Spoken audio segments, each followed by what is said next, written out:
The Legend of the Candy Cane, the inspirational story of our favorite Christmas candy, by Lori Wahlberg, illustrated by James Bernardin. One dreary evening in the depths of November, a stranger rode into town. He stopped his horse in front of a lonely storefront. The windows were boarded shut and the door was locked fast. But the man looked at it, smiled, and said, "It will do." All through the gray short days and the long dark nights of November, the man worked. The townspeople could hear the faint pam pam pam of his hammer and the snish snish snish of his saw. They could smell the sweet, clean scent of new lumber and the deep, oily smell of new paint. But no one knew who the man was or what he was doing. The mayor hoped he was a doctor to heal his illness. The young wives hoped he was a tailor to make beautiful dresses. The farmers hoped he was a trader to exchange their grain for goods.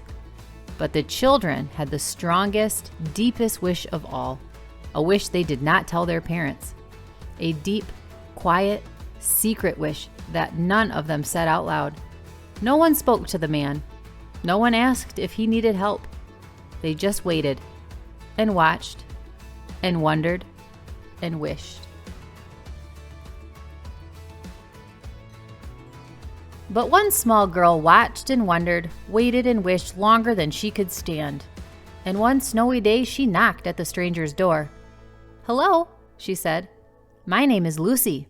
Do you need some help?" The man smiled warmly and nodded. Then he opened the door and Lucy stepped inside. A long counter ran down the side of the room. Bare shelves filled the opposite walls. In the back were dozens and dozens of barrels and crates. "Could you help me unpack?" the man asked.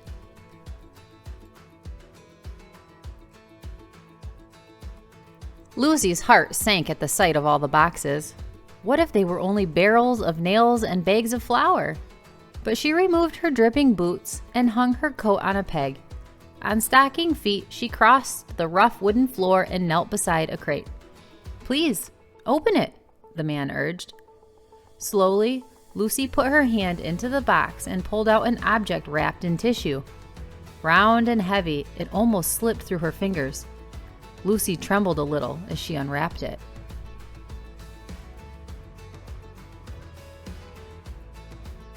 It was a glass jar. Lucy gave the man a puzzled look. "Go on," his nod said.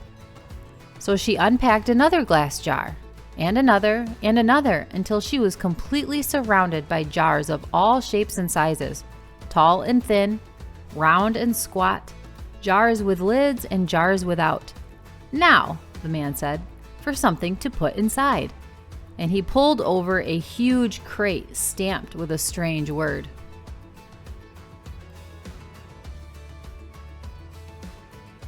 As Lucy unpacked, her eyes lit up. It was candy. Her favorite candy, gumdrops.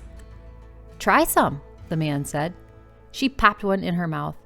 Now she could hardly unwrap fast enough. Peppermint sticks, taffy, lollipops, chewing gum. Wide-eyed, she looked at the man.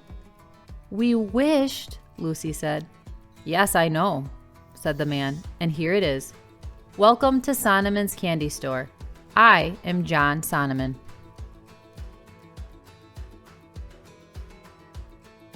Soon the small store was filled with candies, gleaming in their glass jars.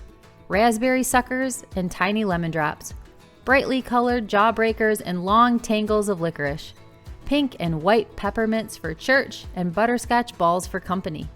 Then, in the very last package, in the very last crate, was a candy Lucy had never seen before, a red and white striped candy stick with a crook on the end. "What is this?" Lucy asked. "This," Mr. Sonneman explained, "is a candy cane. It is a very special Christmas candy." "Why?" Lucy asked. "Tell me," Mr. Sonneman said. "What letter does it look like?" Lucy took the candy and turned it in her hand. "J," she said.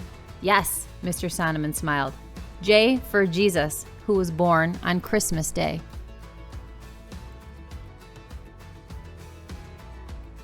Now turn it over. What does it remind you of?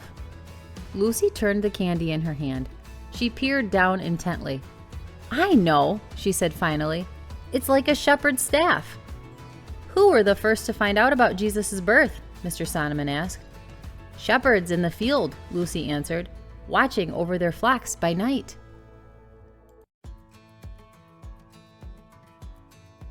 But Mr. Sonneman, what are the stripes for? Lucy asked.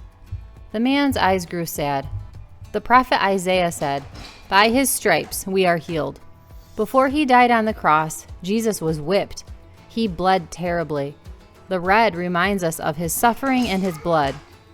But then, Mr. Sonneman continued, the candy is white as well.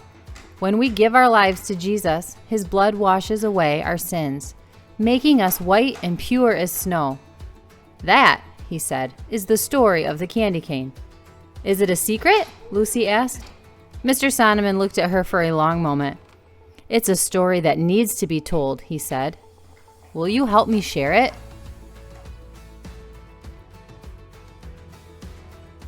It was now the depths of December. The town was whipped round by blizzard winds. For days the sun hid itself. But every morning, Mr. Sonneman and Lucy ventured out. They wore heavy woolen coats and bright hand-knit scarves, and in their stiff, mittened fingers they each held a bag. They went to every house in town. They traveled to every farm in the country. They knocked on every door. In every home, they told the story. They left a small gift and they gave an invitation.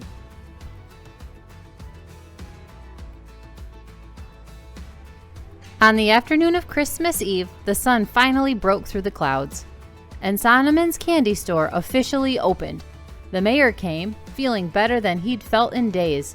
The young wives came, dressed in beautiful smiles. The farmers came, eager to trade grain for Christmas gifts. The children ran in dizzy circles. Yes, their wish had come true. Yes, they had come to share in the opening of the candy store. But they shared something more, something bigger, something better. On that Christmas Eve, they shared the story of the candy cane. They told of the miracle of Christ's birth, the misery of his death, and the mercy of his love. The history of the candy cane. The traditional candy cane was born over 350 years ago when mothers used white sugar sticks as pacifiers for their babies. Around 1670, the choir master of Cologne Cathedral in Cologne, Germany, bent the sticks into canes to represent a shepherd's staff. He then used these white candy canes to keep the attention of small children during the long nativity service. The use of candy canes during the Christmas service spread throughout Europe. In Northern Europe, sugar canes decorated with sugar roses were used to brighten the home at Christmas time. In the mid-1800s, the candy cane arrived in the United States when a German-Swedish immigrant in Wooster, Ohio, decorated his spruce tree with paper ornaments and white sugar canes. The red stripe was added to the candy cane at the turn of the century, when peppermint and wintergreen were added and became the traditional flavors for the candy cane.